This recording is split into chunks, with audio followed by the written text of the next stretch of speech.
Hi friends, आज हम लोग काइनेमेटिक इंडिटरमिनेसी कैसे निकाला जाता है हम उसके लिए बात करेंगे। ये जनरली शॉर्ट ट्रिक है, आप केवल इसको पीटी में ही यूज़ कीजिएगा। सबसे पहले हम बात करते हैं, जैसे कि यहाँ पे लिखा हुआ है क्या कि फिक्स बीम है। मेनली काइनेमेटिक इंडिटरमिनेसी क्या होता है कि कितना डायरेक्शन में ये कोई भी पॉइंट मूव कर सकता है। फॉर एग्जांपल, जैसे कि अगर हम सबसे पहला पॉइंट देख रहे हैं फिक्स बीम का, सपोज कर लीजिए, मान लीजिए कि ये बीम है, फिक्स बीम है, ये ए पॉइंट और ये बी पॉइंट है। यहाँ पे हम लोग देखेंगे कि पॉइंट ए में ये वाला पॉइंट एक्स डायरेक्शन में भी मूव नहीं कर सकता है, ना ही वाई डायरेक्शन में मूव कर सकता है, और ना ही इसका कोई स्लोप होगा। हाँ, तो ये किसी भी तीनों डायरेक्शन में से किसी भी डायरेक्शन में मूव नहीं कर सकता है। इसलिए हम लोग इस यहाँ पे लिखे हुए क्या कि delta x zero, delta y zero, और स्लोप, ये स्लोप भी हो जाएगा आपका जीरो। इसलिए इस कंडीशन के लिए काइनेमेटिक इंडिटरमिनेसी हो जाएगा जीरो। ये बेसिक चीज़ है, मतलब मेनली बेसिक चीज़ अगर आप याद रखिएगा तो बड़ा से बड़ा सवाल आपको इजीली बन जाएगा। दूसरा हम देखते हैं कि जो फ्री इंड होता है, सपोज मान लीजिए कि ये फिक्स बीम ले लिए थे हम लोग, और ये वाला पॉइंट ए था, ये वाला पॉइंट हम लोग सपोज करें बी है। तो देखिए बी पॉइंट को ध्यान से देखिए कि ये एक्स डायरेक्शन में ऊपर या नीचे मूव कर सकता है, ये वाई डायरेक्शन में इधर या इधर जा सकता है, और इसका कुछ स्लोप भी होगा। ठीक है, इसलिए इस कंडीशन में लिखे हैं क्या कि delta x not equal to zero, delta y is not equal to zero, और slope is not equal to zero.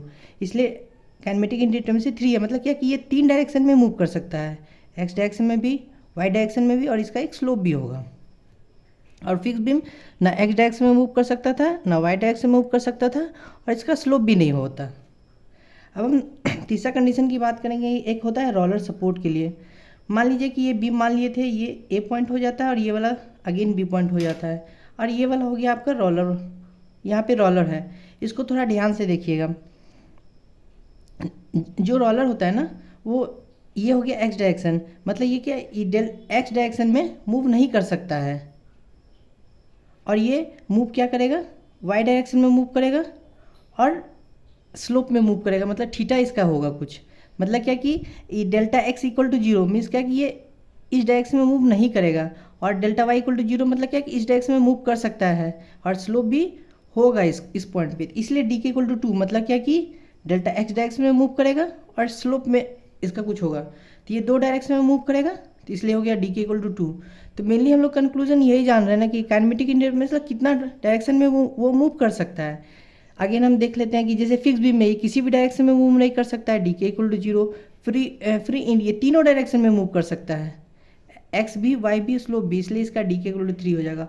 और रोलर सपोर्ट की बात करेंगे तो मतलब क्या कि ये एक्स डायरेक्शन में मूव नहीं कर सकता, लेकिन वाई डायरेक्शन और स्लोप इसका होगा, इसलिए डी के इक्वल टू 2 हो जाएगा। अगेन ये वाला कंडीशन देखते हैं कि ये वाला जो रोलर सपोर्ट होता है, इस कंडीशन में क्या होगा ना कि देखिए ये एक्स डायरेक्शन में मूव नहीं करेगा, और ना ही इसका कोई स्लोप होगा, बस ये मूव कर सकता है केवल वाई डायरेक्शन में, या तो इधर या तो इधर।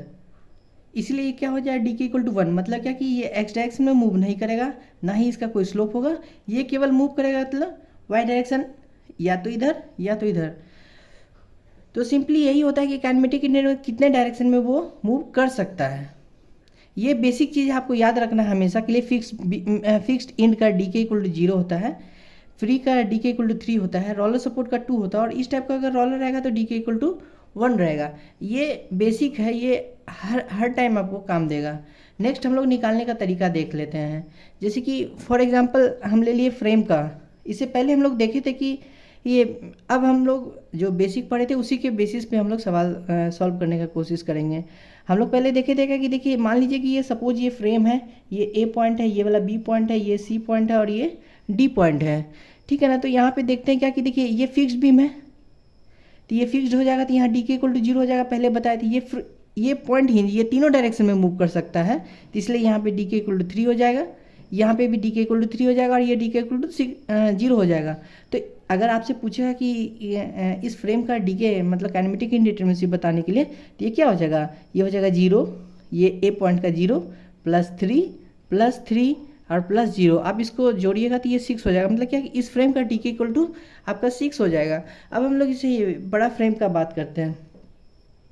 मान लीजिए सपोज कीजिए कि ये आपको फ्रेम दिया हुआ है, ठीक है ना, तो ये फ्रेम दिया हुआ है, तो सबसे पहले हम लोग ये देखिए ये फिक्स्ड है, मतलब क्या कि ये डी के इक्वल टू 0, मतलब किसी डायरेक्शन में मूव नहीं करेगा, डी के इक्वल टू 0। हिंज का डी के इक्वल टू 1, रोलर का डी के इक्वल टू 2, ये वाला रोलर का बताए थे डी के इक्वल टू 1। अब अजय जहाँ पे ये हिंज है, तो ये हिंज के लिए जो होता है ना कि नंबर ऑफ मेंबर प्लस 2, ये फार्मूला याद रख लीजिए, नंबर ऑफ मेंबर प्लस 2। मान लीजिए कि यहाँ पे कितने नंबर ऑफ मेंबर जुड़े हुए हैं, 1 2 3, तो ये नंबर ऑफ मेंबर लिख दिए, अब प्लस 2 ये फार्मूला होता है, तो ये 2, तो कितना हो जाएगा, ये 5, मतलब इस जगह का डी के इक्वल टू 5 हो जाएगा। ये वाला 3 हो जाएगा, यहाँ 3 हो जाएगा, ये 3 हो जाएगा, ये 3 हो जाएगा। अगेन यहाँ पे आ जाइए, number of member plus 2, number of member कितने हैं, 2 + 2, तो यहाँ डी के कितने हो जाएंगे, 4 हो जाएंगे। फिर ये 3 हो जाएगा। फिर अगेन यहाँ इस पॉइंट पे आइए, number of member plus 2, number बताइए कितने पॉइंट, ये इसी हिंज से कितने थी मेंबर कनेक्टेड है, 1 2 3 4, तो ये 4 + 2 6, तो ये 6 हो जाएंगे काइनेमेटिक इंड। इस पॉइंट का 3 हो गया, ये 3, ये वाला फ्री इंड है इसलिए इसका 3 होगा। फ्री के लिए पढ़े हैं कि कितना होता है, 3 होता है, इसका तो हम बता दिए। फिर ये 3 ये 3 ये 3, अगर आपसे पूछेगा कि डी के इस पूरे फ्रेम का बताइए कितना होगा, तो डी के आप इसको पूरे को जोड़ दीजिए सबको, तो आपको इक्वल टू 49 आ जाएगा। देखिए हमेशा क्वेश्चन में जब भी दिया रहेगा तो हमेशा कंसीडर कीजिए कि consider member as extensible. Extensible का मतलब होता है ना कि डेल्टा वाई डायरेक्शन में ये मूव कर सकता है।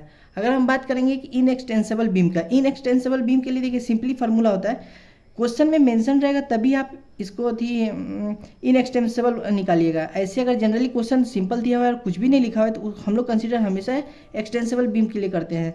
अगर इनएक्सटेंसिबल बीम के लिए क्वेश्चन पूछा है तो डी के इनएक्सटेंसिबल हो जाएगा, जो आप इस फार्मूला से जो निकाल रहे हैं डी के extensible minus number of member. Suppose कर लीजिए, मान लीजिए कि हम इस फ्रेम का कंसीडर कर रहे हैं, फॉर एग्जांपल इसका डी के इनएक्सटेंसिबल के लिए निकालना है, तो हम लोग कितना पहले से काइनेमेटिक इंडिटरमिनेसी निकाले थे, 6। और कितना नंबर ऑफ मेंबर है टोटल इस फ्रेम में, 1 2 3, तो इसका -3 कर देंगे तो ये इक्वल टू 3 आ गया। मतलब डी के जो 3 आया है ये आपका ये इनएक्सटेंसिबल मेंबर के लिए आया है। जब क्वेश्चन में इनएक्सटेंसिबल रहेगा तब हम लोग 3 को टिक करेंगे, अगर क्वेश्चन में कुछ नहीं रहेगा तो डी के 6 हो जाएगा। ओके, इसका ध्यान रखिए, कभी कभी ऐसा भी क्वेश्चन पूछ देता है। हम लोग फ्रेम का बात कर ले, सॉरी ट्रस की बात करते हैं ना, तो देखिए ट्रस में जो हम लोग फार्मूला पढ़े थे उसी बेसिस पे सारे को डी के निकालेंगे। फॉर एग्जांपल हमने यहाँ पे पहले से फ्रेम ले रखा है, ये वाला फ्रेम है, ये वाला ए पॉइंट है, ये वाला बी पॉइंट है और ये वाला सी पॉइंट है।